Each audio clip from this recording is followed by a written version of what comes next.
Jake Morrison rubbed his eyes and looked at the clock on his desk. 3 hours until his next class. He had been studying at Zenith Station University for 6 months now, and he still could not get used to the strange sleep cycles. The artificial lighting never changed, and the gravity felt too light under his feet. Sometimes he missed the weight of Earth's pull. He walked through the long metal corridors toward the classroom building. Other students moved around him, but none looked quite like Jake.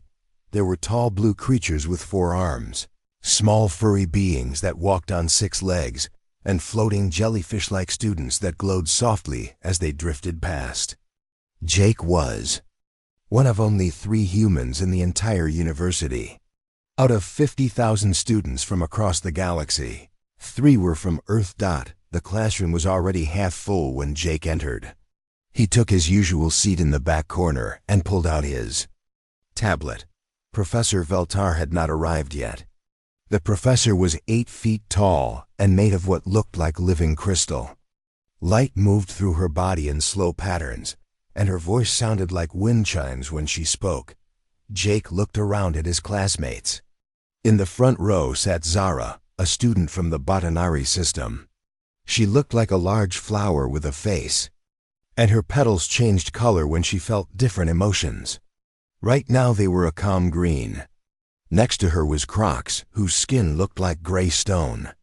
He came from a world with heavy gravity, but even his planet's gravity was lighter than Earth's. Behind them sat Nixie, who needed a special water tank to breathe.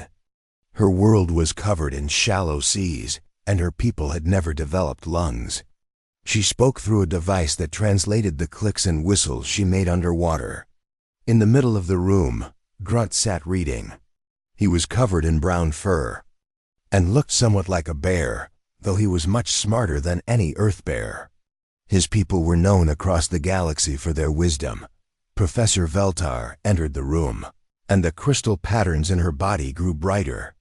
This meant she was happy to see the class. Jake had learned to read these light patterns over the past few months.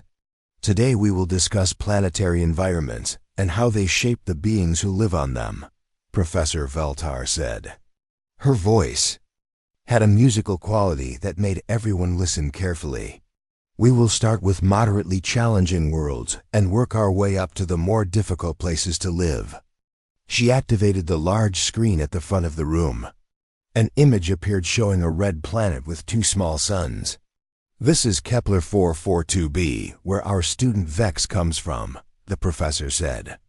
A thin green student in the middle row waved one of his 4 hands.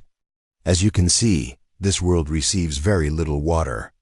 Vex's people have adapted to need very little liquid to survive. They can go for months without drinking. Several students made sounds of amazement. Jake thought about how humans needed water every few days, or they would die. The next image showed a world covered in ice. This is the home of our student Frizz, Professor Veltar continued. A small white, furry being raised her paw. The temperature here never rises above what most species would consider freezing. Frizz's people have thick fur and special blood that does not freeze even in extreme cold. More impressed sounds from the class. Jake remembered the winter he spent in Minnesota and how cold that had been. He wondered what these students would think of a real Earth winter. Now, said Professor Veltar, let us discuss some truly challenging worlds. A new image appeared. This world was covered in orange clouds. This is Zephyr Prime, home to our student Zale. A student who looked like he was made of flowing air raised what might have been a hand. It was hard to tell with Zephyrians. Zale's world has seasonal acid mists, the professor explained. For 3 months each year, the entire planet is covered in clouds that can burn through metal. Zale's people must live underground during this time. The class made worried sounds. Zara's petals turned yellow, which Jake had learned meant she was scared. How terrible, whispered Nixie through her translator. How does anyone survive such a thing? It is indeed one of the more extreme environments we know of, Professor Veltar agreed. Zale's people are considered very brave by galactic standards for living on such a dangerous world. Jake could not help himself. He laughed. The sound was louder than he had meant it to be. Every head in the room turned to look at him. Professor Veltar's crystal body flickered, which Jake had learned meant confusion. "Is something funny about Zale's homeworld, Jake?" the professor asked. Jake felt his face turn red. He had not meant to draw attention to himself. "No, Professor. I'm sorry. I was just thinking about something else." But Crocs had turned around in his seat. His stone-like face showed interest. "What were you thinking about, human?" Jake looked around the room. All of his classmates were staring at him now. He could see curiosity in their eyes, or at least in the eyes of those who had eyes. "Well," Jake said slowly, "I was thinking about the weather on Earth." "Weather?" asked Zara. Her petals had turned blue, which meant she was curious. "Yes, Jake." "Saad, you were all amazed by acid mists that happened for 3 months. But on Earth, we have storms that can destroy entire cities in a few hours." Professor Veltara's crystals flickered again. "Jake, I think you may be exaggerating. Earth is listed in our database as a Class G garden world. Very pleasant and safe." "Garden world?" Jake asked. "Earth." "Yes," said the professor. "Stable climate, gentle weather patterns, low geological activity. It is considered one of the most peaceful planets in the galaxy." Jake stared at her. Then he started to laugh again, but this time he could not stop. The idea of Earth being peaceful was the funniest thing he had ever heard. "Jake," Professor Veltar said, her crystals now flashing red, "please control yourself." Jake wiped tears from his eyes. "I am sorry, Professor. But whoever wrote that database entry has never been to Earth during hurricane season." "Hurricane season?" asked Grunt. His deep voice showed interest. "Oh yes," Jake said, getting excited. "Now, hurricanes are storms that can be hundreds of miles wide. They have winds that blow at over 200 miles per hour. They can pick up cars and throw them around like toys. They can flood entire states." The classroom was completely quiet. Now Zara's petals had turned white, which Jake had never seen before. 200 miles per hour, whispered Mixie. "That is impossible. Nothing could survive such wind. Humans do," Jake said. "We just board up our windows and wait for it to pass. Sometimes people even go outside to watch them." "You watch certain death approach for entertainment?" asked Vex, his 4 eyes wide with shock. "Well, we do not usually die from hurricanes," Jake said. "I mean, some people do, but most of us just deal with them. They happen every year." Professor Veltar was very still now, which Jake had learned meant she was thinking hard. "Jake," she said carefully, "perhaps you could describe some other weather patterns from your home world?" Jake thought for a moment. "Well, there are tornadoes. Those are spinning columns of air that can be a mile wide and move at 300 miles per hour. They can level entire towns in minutes." Grunt made a sound that might have been a gasp. "Your people must live underground all the time." "No," Jake said. "We live in regular houses. We just go to the basement if a tornado comes." "What else?" asked Crocs. His stone skin had developed small cracks, which Jake thought might mean he was nervous. "Blizzards," Jake said. "Snowstorms that can drop 10 feet of snow in a day and have winds of 100 miles per hour. The temperature can drop to 50 degrees below zero." "50 below zero?" squeaked Frizz.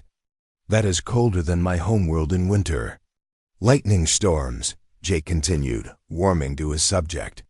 "Electrical discharges from the sky that can strike the same place dozens of times. Each bolt carries enough power to run a small city. Earthquakes that can split the ground open and swallow buildings. Floods that can wash away entire towns. Hailstones the size of baseballs falling from the sky." The classroom was so quiet that Jake could hear the air recycling system humming. Professor Veltar's crystals had stopped flashing entirely. Jake, she said very slowly, are you certain you are describing Earth? Of course, Jake said. Why? Because, said the professor, what you are describing sounds like a Class X death world. No such world has ever been known to support life. Jake looked around at his classmates.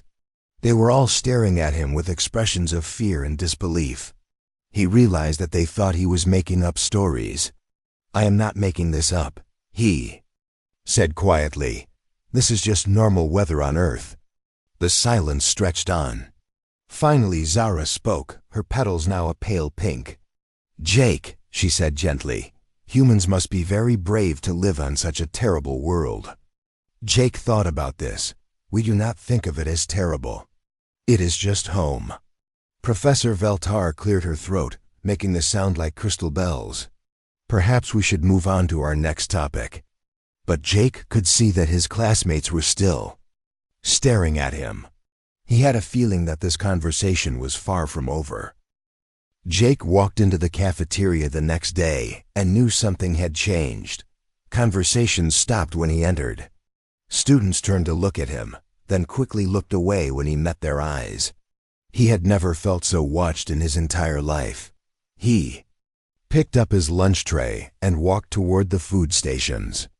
The cafeteria served meals for dozens of different species, so there were many strange smells and colors. Jake had learned to stick to the simple proteins and vegetables that would not make him sick. As he reached for a piece of what looked like chicken, a voice behind him spoke. Is it true that your world tries to kill you every day? Jake turned around. Behind him stood 3 students he recognized from other classes. One was a Meridian named Flux, whose skin changed colors like a chameleon. Next to him was Quill, a spiky creature from the Andoran system. The third was Pip, a small being who looked like a walking mushroom. My world does not try to kill me, Jake said, putting food on his tray. It just has weather. Weather that can destroy cities, said Flux.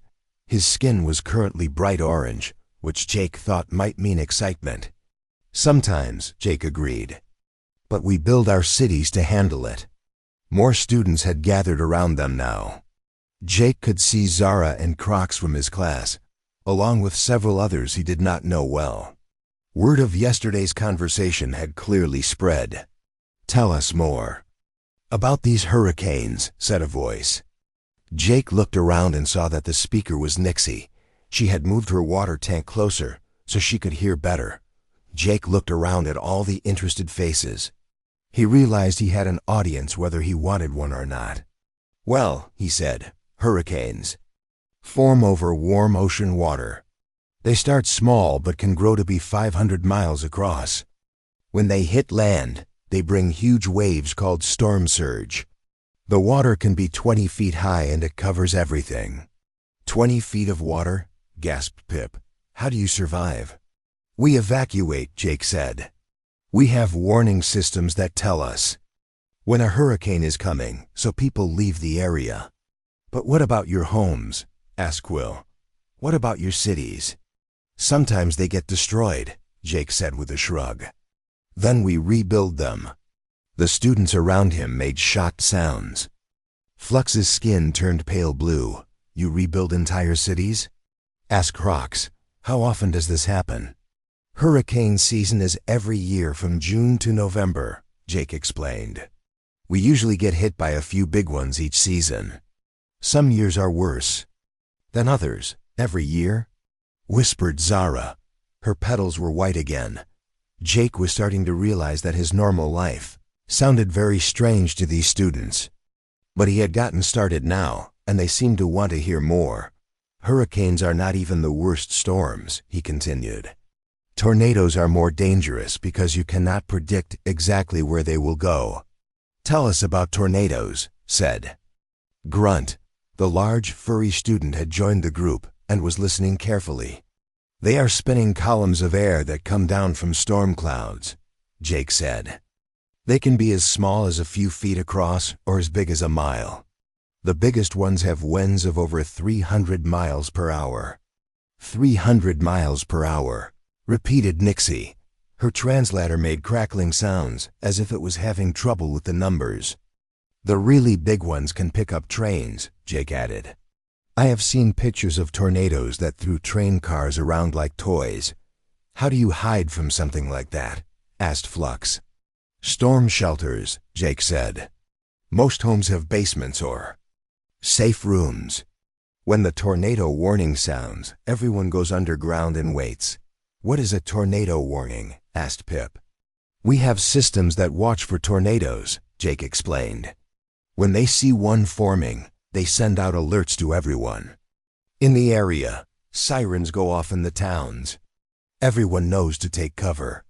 You have so many of these killer storms that you built special systems just to watch for them? Asked Crocs. Well, yes, Jake said. We also watch for floods, blizzards, ice storms, severe thunderstorms, and hailstorms.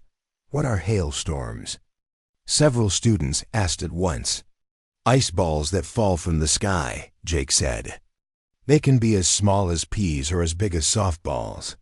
The big ones can break windows and dent cars. Ice falls from your sky? Asked Zara. How is that possible? Jake tried to think of how to explain it simply. Strong winds and storm clouds can carry water droplets high into the air where it is very cold. The water freezes and gets blown around in the cloud, getting bigger each time. Finally, it gets too heavy and falls down. And this happens often? Asked Grunt. Every spring and summer, Jake said. Though most hail is small. The big stuff only happens a few times a year in most places. The group of students had grown larger. Jake could see at least 20 different species gathered around him now. Some were floating, some were standing, and some were sitting on the floor because they were too big for chairs. What about winter? Asked Frizz. You said you have blizzards. Oh yes, Jake said. Blizzards can drop several feet of snow in one day. The wind blows the snow around so you cannot see anything. People get lost walking from their house to their car. How cold does it get? Asked Frizz. As someone from an ice world, she seemed very interested in this topic. It depends on where you live, Jake said. In some places it can get to 60 degrees below zero. Frizz made a chittering sound that Jake had learned meant surprise. That is colder than my homeworld at the poles.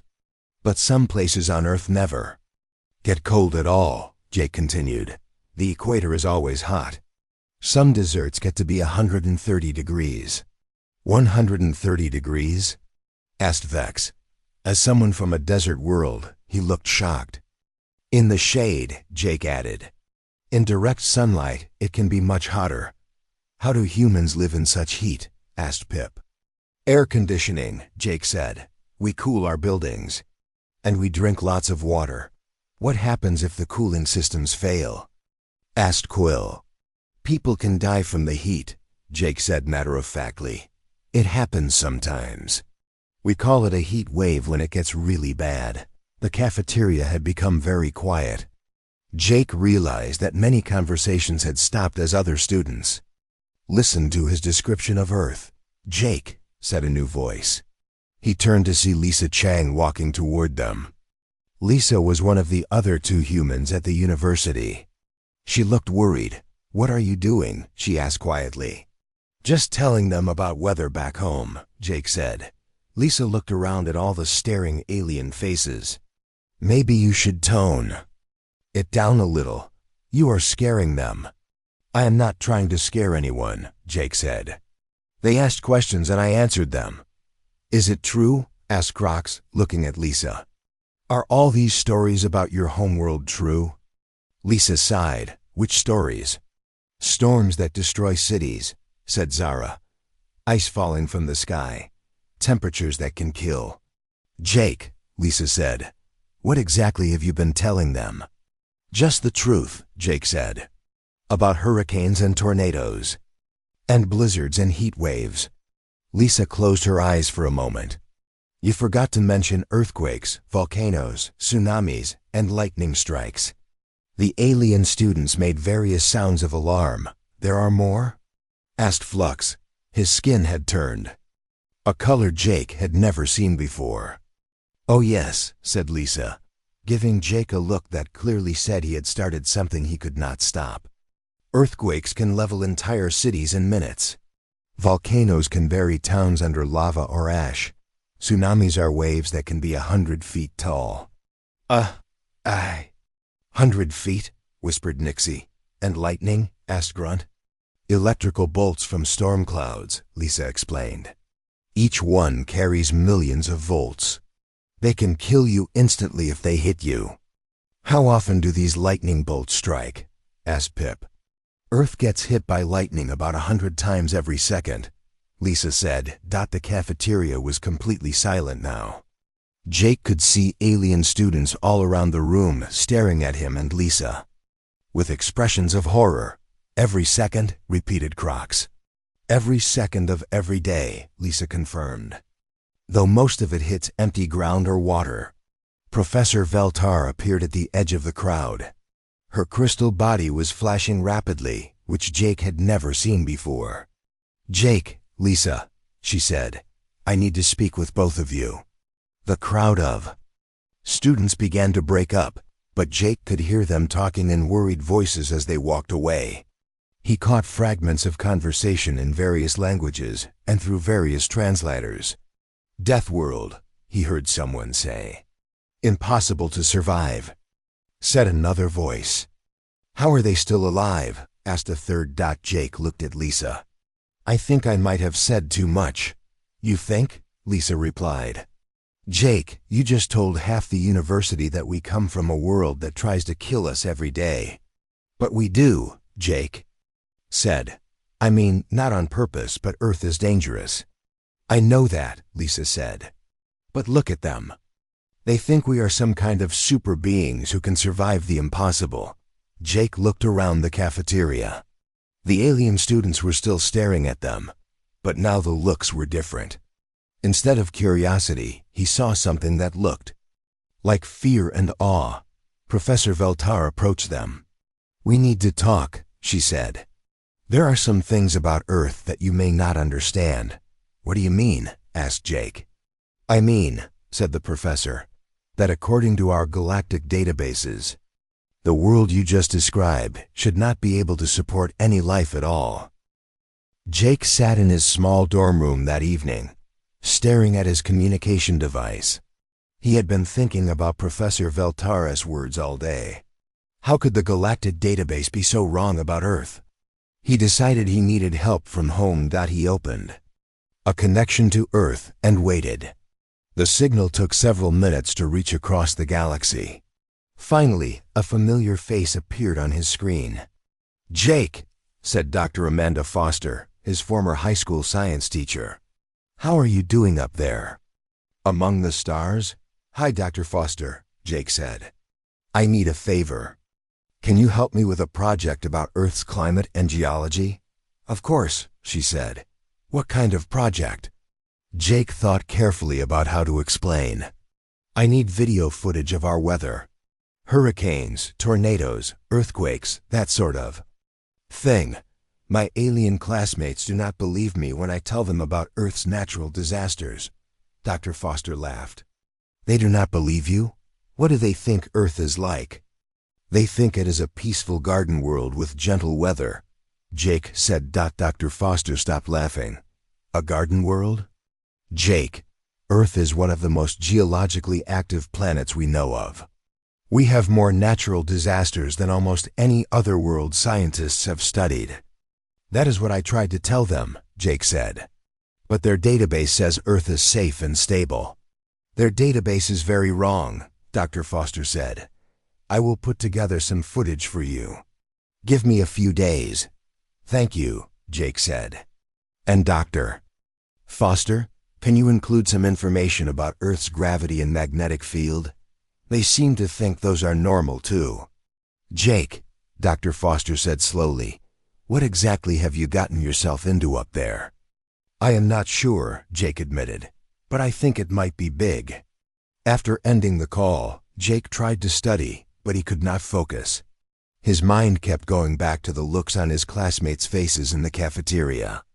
fear, amazement, and something else he could not identify. The next morning, Jake found a message waiting for him. It was from Silex, a Cerebellian student from his advanced Maddox class. Cerebellians had large brains and were known throughout the galaxy for their analytical abilities. Jake, the message read, I have been thinking about what you said yesterday. Would you be willing to meet with me and a few other students? We have some questions about your homeworld. Jake sent back a reply agreeing to meet. He was curious about what kinds of questions they had. An hour later, Jake found himself in a study room with 5 alien students. Besides Silex, there was Crocs. From his biology class, Zara the Botanari, Nixie in her water tank, and a new student he had not met before. This one was tall and thin with silver skin that seemed to shimmer. This is Zara, Silex said, gesturing to the silver student. She is studying planetary databases and information systems. Hello, Jake, Zara said. Her voice sounded like music. I have been looking into the records about your world. What did you find? Jake asked. Zara activated a small holographic display. Images of Earth appeared in the air above the table. This is what the public student database says about Earth, she explained. Jake read the information floating in front of him. Class G garden world, stable climate, gentle weather patterns, low geological activity, suitable for most galactic species with minimal environmental protection. This is completely wrong, Jake said. That is what we thought, said Silex. So we decided to investigate further. I accessed the advanced research databases, Zara continued. The ones that require special permission. What I found there was very different. She changed the display. New information appeared, and Jake's eyes widened as he read it. Extreme weather variability, massive storm systems, high seismic activity, dangerous radiation levels, magnetic field fluctuations, toxic atmospheric conditions for most species. This is more like it, Jake said. But why are there 2 different sets of information? That is what we want to find out, said Crocs. The restricted database has warnings that say most galactic species would need full environmental suits to survive on Earth for even short periods. Zara's petals were pale yellow. Jake, according to this data, the air on your world contains too much oxygen for most of us to breathe safely. Too much oxygen? Jake asked. Earth's atmosphere is 21% oxygen, Silex explained. Most inhabited worlds have between 8 and 12%. Higher levels can be toxic to many species. And the gravity, added Nixie through her translator. Earth's gravity is nearly twice the galactic average. Most of us would be crushed under our own weight. Jake looked around the table at his new friends. You mean you could not even visit Earth without special equipment? According to this data, no, said Zara. But that raises a question. If Earth is so dangerous, how did your species evolve there? And why does the public database say it is safe? I have been analyzing the survival requirements, Silex said. Based on Earth's conditions, humans should be incredibly resilient compared to other galactic species. What do you mean? Jake asked. SYLX showed him a chart. Look at these numbers. The temperature range that humans can survive without protection is much wider than any other known species. You can handle gravity levels that would kill most of us. You can breathe in atmospheric conditions that would poison other life forms. We are just normal, Jake protested. No, said Crocs, you are not. Jake, I come from a high-gravity world. My people are known for being strong and tough. But your world's gravity is still higher than mine. And I come from an ice world, added Nixie. But you said humans live in places colder than my homeworld and places much hotter, often without any protection. Jake was starting to feel overwhelmed. I never thought about it that way. There is more, Zara said. I found records of human colony ships. Your people have settled on worlds that other species consider uninhabitable. Worlds with extreme temperatures, high radiation, dangerous atmospheres. And you do it without advanced life support systems. We just adapt, Jake said weakly. That is exactly the point, Sil excitedly. Other species cannot adapt like that. We need technology to survive in harsh conditions. Humans seem to do it naturally. Zara leaned forward, her petals now a curious blue color. Jake, what? You described yesterday in the cafeteria about rebuilding cities after they are destroyed by storms. How often does this happen? Every year somewhere, Jake said. Hurricane season, tornado season, earthquake zones, floodplains. We just deal with it. You just deal with it, repeated Crocs. Jake, if a storm destroyed one of our cities, it would be a disaster that affected our entire planet. We would probably have to abandon the area. But humans just rebuild and keep living there? Asked Nixie. Usually, Jake said. Though sometimes we build better the second time. Stronger buildings, better warning systems. The alien students exchanged looks that Jake was beginning to recognize. It was the same expression they had worn in the cafeteria yesterday. We need to see proof, Silex said finally. No offense, Jake, but what you are describing sounds impossible to most galactic species. I understand, Jake said. Actually, I asked someone from Earth to send me some video footage of our weather and geology. It should arrive in a few days. Video footage? Asked Zara. Of your natural disasters? Yes, Jake said. Hurricanes, tornadoes, earthquakes, volcanic eruptions, that sort of thing. Volcanic eruptions? Squeaked Zara. Your world has active volcanoes? Hundreds of them, Jake said. Though most are not dangerous unless you live right next to them. Not dangerous? Said Crocs. Jake, a volcanic eruption would sterilize most worlds. Well, the big ones can be pretty bad, Jake admitted. There was one about 75,000 years ago that almost wiped out humanity. But we survived. Your species survived a planet-killing volcanic eruption? Asked Silex. Barely, Jake said. But yes, the room was quiet for a long moment. Jake could see his new friends processing this information. Jake, Zara said slowly, I think we need to expand our investigation. What do you mean? I mean we need to find out why there are two different sets of data about Earth, she said. Someone has been hiding the truth about your world. Who would do that? Jake asked. That, said Silex, is what we intend to find out. Jake looked around the table at the determined faces of his alien friends.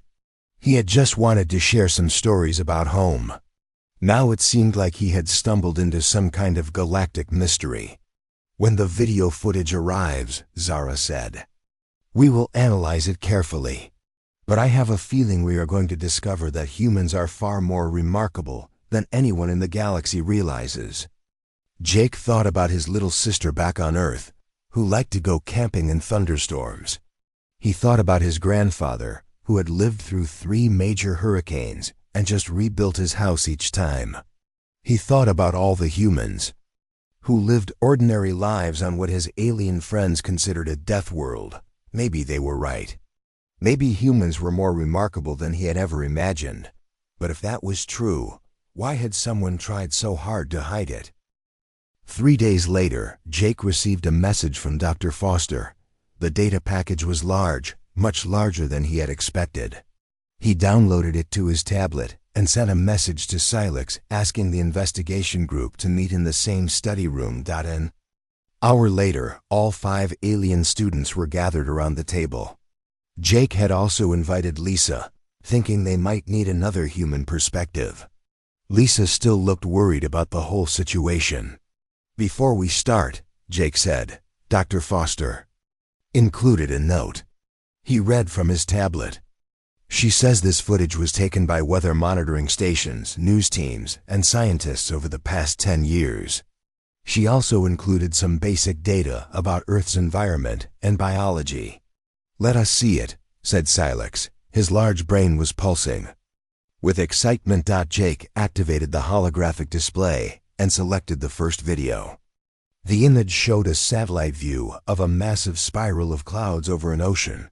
"This is Hurricane Patricia," Jake explained. "It was one of the strongest hurricanes ever recorded." The video showed the hurricane approaching land. The storm covered an area larger than most of the alien students' entire homeworlds. As it made landfall, the cameras switched to ground level. The wind was so strong that trees were bent nearly horizontal. Buildings shook and windows exploded. Water surged through streets like rivers. Zara's petals went completely white, and she made a small whimpering sound. Crocs's stone-like skin developed deep cracks. Nixie's water tank began bubbling rapidly, which Jake had learned meant she was very stressed. "This is impossible," whispered Zara. "Nothing could survive that." "People did survive," Jake said. "Most of them evacuated, but some stayed. Look, you can see rescue teams working during the storm." The video showed humans in boats moving through flooded streets, rescuing people from buildings. They were working in conditions that the alien students could barely comprehend. "They are working in that weather?" asked Silex voluntarily. "They are rescue workers," Lisa explained. "It is their job to help people during disasters." Jake played the next video. This one showed a tornado forming on the ground. The camera followed it as it grew larger and began moving across farmland. "Oh no," said Nixie. "Is that one of your spinning air columns?" "Yes," Jake said. This one was about half a mile wide. The tornado moved toward a small town. The students watched in horror as it destroyed everything in its path. Houses, cars, trees, everything was picked up and thrown around like toys. "How many people died?" asked Crocs quietly. Jake checked Dr. Foster's notes. "Surprisingly, only 3. The town had good warning systems and most people got to storm shelters in time." "Only 3?" said Zara. "From something that destroyed an entire town?" "Humans are good at protecting each other," Lisa said. "We have learned how to survive our world's dangers." The next video showed an earthquake. The camera was inside a building when it started shaking. Books fell from shelves, windows cracked, and furniture slid across the floor. Outside, Jake could see tall buildings swaying back and forth like trees in the wind. "Buildings are not supposed to move like that," said Silex. "Earthquake-resistant design," Jake explained. "We build our structures to bend instead of break." "You build your cities expecting them to be shaken apart?" asked Zara. "In earthquake zones, yes," Lisa said. "We have building codes that require structures to survive certain levels of shaking." Jake played a video of a volcanic eruption.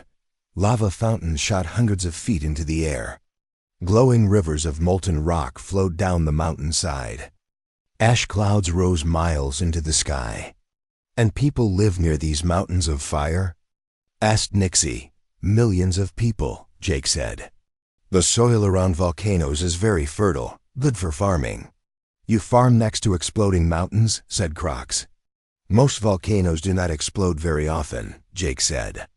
"And we monitor them carefully. We usually have warning before they erupt." The next series of videos showed lightning strikes. Bolt after bolt of electricity split the sky. Some struck trees, which exploded into flames. Others hit buildings or the ground, leaving scorch marks. "Each of those bolts could power a small city," said Silex, who had been calculating the energy levels. "And you said this happens 100 times per second?" "All over the world, yes," Lisa confirmed. Jake showed them footage of floods, blizzards that buried entire cities under snow, and hailstorms that shattered windows and dented cars. With each video, his alien friends looked more shocked. Finally, he played a video that Dr. Foster had labeled human recreation. It showed people surfing during the storm, with waves 20 feet high. Others were climbing mountains in blizzards. Some were swimming in the ocean, surrounded by sharks. "What are they doing?" asked Zara. "Having fun," Jake said. Fun? Squeaked Zara. They are playing in deadly conditions for fun? Humans like challenges, Lisa explained. We do dangerous things. Because they are exciting. Silex had been quiet for several minutes, his brain pulsing rapidly as he processed everything they had seen. Finally he spoke. I have run the calculations, he said. Based on this footage and the environmental data, less than 3% of known galactic species could survive on Earth for even one day without full life support systems. 3%? Asked Crocs. And that is only if they stayed indoors and avoided all weather events, Silex continued. In actual Earth conditions, with normal weather patterns, the survival rate for most species would be close to 0. But humans live there their entire lives, said Nixie. Billions of them. Exactly, said Silex. Which means humans are not just resilient, they are impossibly resilient by galactic standards. Jake was starting to feel uncomfortable with the way. His friends were looking at him and Lisa. There was something like awe in their expressions. We are just normal, he said again. No, said Zara firmly. You are not normal. Jake, what you have shown us proves that humans are the most physically capable species in the known galaxy. That cannot be right, Lisa protested. Look at the evidence, Silex said. He activated his own display and showed them charts and graphs. Human temperature tolerance is 4 times wider than the galactic average. Your gravity tolerance is 3 times higher. Your atmospheric requirements are so broad that you can survive in conditions that would be toxic to most other life forms. And this footage shows humans not just surviving, but thriving in conditions that we would classify as uninhabitable, added Zara. There is something else, said Crocs. I have been researching human colonial expansion. Your species has settled on 47 different worlds in just 200 years.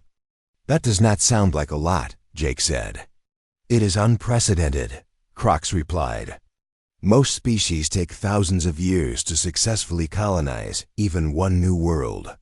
And humans have done it on worlds that other species considered too dangerous to even visit. Which brings us back to our original question, said Zara. Why does the public database list Earth as a safe garden world? Silex's brain pulsed faster. I think I know.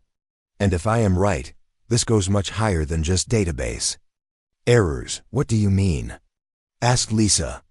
I mean, said Silex, that someone at the highest levels of the Galactic Council has been deliberately hiding the truth about humans. Why would they do that? Asked Jake. Think about it, said Silex. If the galaxy knew that humans could survive anywhere, that you could live on worlds that kill other species, that you rebuild your cities after they are destroyed and consider it normal, what would happen? I do not know, Jake said. Fear, said Zara quietly. There would be fear. Exactly, said Silex. A species that considers death worlds to be pleasant garden spots would be terrifying to most of the galaxy. Jake looked around the room at his friends. Are you saying that humans are scary? Jake, said Nixie gently, you just showed us footage of your people playing in conditions that would kill us in minutes. What do you think? But we are not trying to be scary, Jake protested. We are just living our lives. That, said Crocs, might be the most terrifying thing of all. The room was quiet for a long moment. Finally, Silex spoke again. There's only one way to find out the truth, he said. We need to take this evidence to Professor Veltar. What if we get in trouble? Asked Zara. What if we do not? Replied Silex. Jake and Lisa have a right to know why their species has been misrepresented, and the galaxy has a right to know the truth. Jake looked at Lisa, who nodded slowly. Okay, Jake said. Let us go find Professor Veltar. As they gathered their materials and prepared to leave, Jake could not help but think about how much his life had changed in just a few days. He had come to this university to learn about other species and other worlds. Instead, he was learning that everything the galaxy thought it knew about humans was wrong. and something told him that this was just the beginning. Professor Veltar was in her office when the group arrived. Her crystal body was glowing softly as she reviewed student papers. When she saw Jake, Lisa, and the 5 alien students crowding into her doorway, her light patterns changed to show. "Surprise! This is quite a group," she said. "What can I do for you?" Silex stepped forward, carrying the data tablet with all of Dr. Foster's footage. "Professor, we need to discuss the database entries for Earth." Professor Veltar's crystals stopped glowing entirely. In the sudden dim light, Jake could see that she looked very still and tense. "I see," she said quietly. "Please, come in and close the door." They all squeezed into this small office. Professor Veltar activated a privacy screen that would prevent anyone from listening to their conversation. "Before you say anything," she began, "I want you to know that what you are about to learn is classified at the highest levels of galactic government.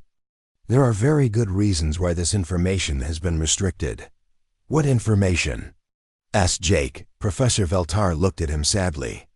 "The truth about your species, Jake. The truth about what humans really are." Silex activated the tablet and showed Professor Veltar the first video of Hurricane Patricia. The professor watched in silence as the massive storm destroyed everything in its path. "Where did you get this footage?" she asked. "From Earth," Jake replied. "From one of my former teachers. She says this is normal weather for our world." Professor Veltar watched several more videos without speaking. When the footage of humans swimming with sharks appeared on screen, she made a sound like breaking glass. "Professor," said Zara, "we found 2 different database entries for Earth.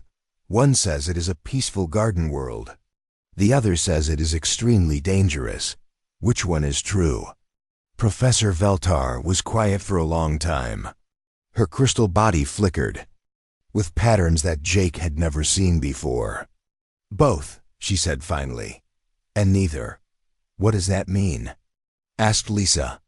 "It means," said Professor Veltar, "that Earth is indeed one of the most dangerous worlds ever discovered. But it is also true that humans find it pleasant and peaceful." "That is impossible," said Crocs. "No," said the professor. "It is just terrifying." She activated her own display and showed them an official document with the seal of the Galactic Council. "This is the real classification of Earth," she said. "Class X Death World, unsuitable for life, no colonization recommended." Jake stared at the document, "But billions of humans live there." "Exactly," said Professor Veltar. "When humanity first made contact with the galactic community 50 years ago, our scientists could not believe the initial reports about Earth. We sent 3 different survey teams to confirm the data." "What did they find?" asked Nixie. "They found a world that should not be able to support any life, let alone intelligent life," the professor continued. "The survey teams needed full environmental suits just to survive on the surface. 2 team members died despite all our safety precautions."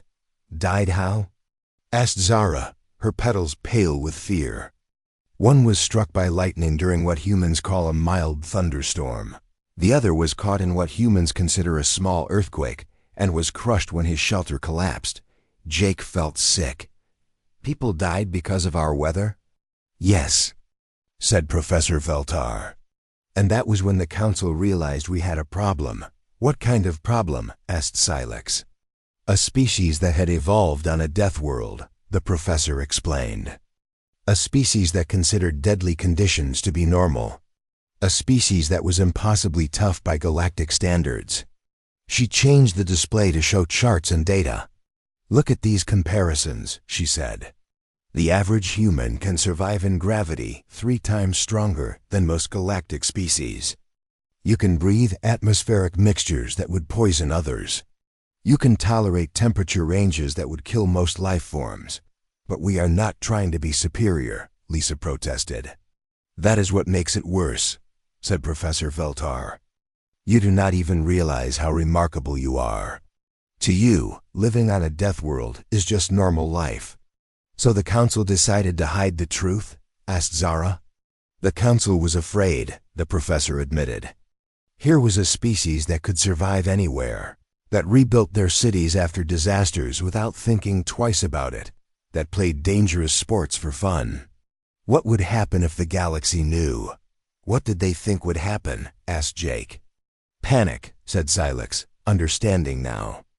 If most species knew that humans could live anywhere and survive anything, they would be terrified. Exactly, said Professor Veltar. There were those on the council who wanted to quarantine Earth entirely. Keep humans isolated so they could not spread to other worlds. But humans have colonies, said Crocs. Yes, the professor said. And that created another problem. Humans kept settling on worlds that other species considered uninhabitable. Worlds with high radiation, extreme weather, dangerous atmospheres, and they did it without special equipment. She showed them a map of human colonies. Jake was surprised to see how many there were. 47 worlds in 50 years, Professor Veltar continued. Some of these are worlds that we had written off as impossible to colonize. Humans just moved in and started farming. So what did the council decide? Asked Lisa. Compromise, said the professor. They would allow human expansion but hide the truth about Earth's nature. The public databases would list Earth as a garden world. The real data would be classified. Why? Asked Jake. To prevent panic, Professor Veltar explained. If other species knew that humans could survive anywhere while they needed special equipment to visit most worlds, it would create fear and resentment. But that is not fair, said Zara. Humans have a right to know how special they are. Do they? Asked the professor. Jake, how do you feel knowing that your species is considered the most resilient in the known galaxy? Jake thought about it. Confused, he said honestly, and a little scared. We never wanted to be scary to anyone. That is exactly why the council made this decision, Professor Veltar said. Humans do not act like a superior species. You are friendly, helpful, and peaceful. But you are also incredibly tough in ways you do not even understand. What happens now? Asked Silex. Now that we know the truth? Professor Veltar looked around the room at all of them. That depends. Are you going to spread this information? Should we not? Asked Zara. Think carefully, the professor warned. Once this knowledge becomes public, everything changes. Other species will look at humans differently. They will see you as impossibly strong beings who come from a death world. But it is the truth, said Lisa. Truth can be dangerous, Professor Veltar replied. Especially when it changes how people see each other. Jake looked around at his alien friends. Crocs, who had seemed so strong, now looked fragile compared to the videos of human storm chasers. Zara, whose homeworld he had thought was pleasant, actually lived in paradise compared to Earth. Nixie, Silex, and Zara all came from worlds that would be vacation spots by human standards. I do not want my friends to be afraid of me, Jake said. We are not afraid of you, said Crocs. We are amazed by you, and maybe a little jealous. Jealous? Asked Lisa. You can go anywhere, said Nixie. You can survive things that would kill us. You live on a world that is so dangerous it should be empty, and you call it home. But we also want our friends to know the truth, added Zara. Secrets like this always come out eventually. Professor Veltar nodded slowly. You may be right, and perhaps it is time. Time for what? Asked Jake. Time for the galaxy to learn who humans really are, she said. Time to stop hiding the fact that humanity is the most remarkable species we have ever encountered. She looked directly at Jake and Lisa. Are you prepared for that?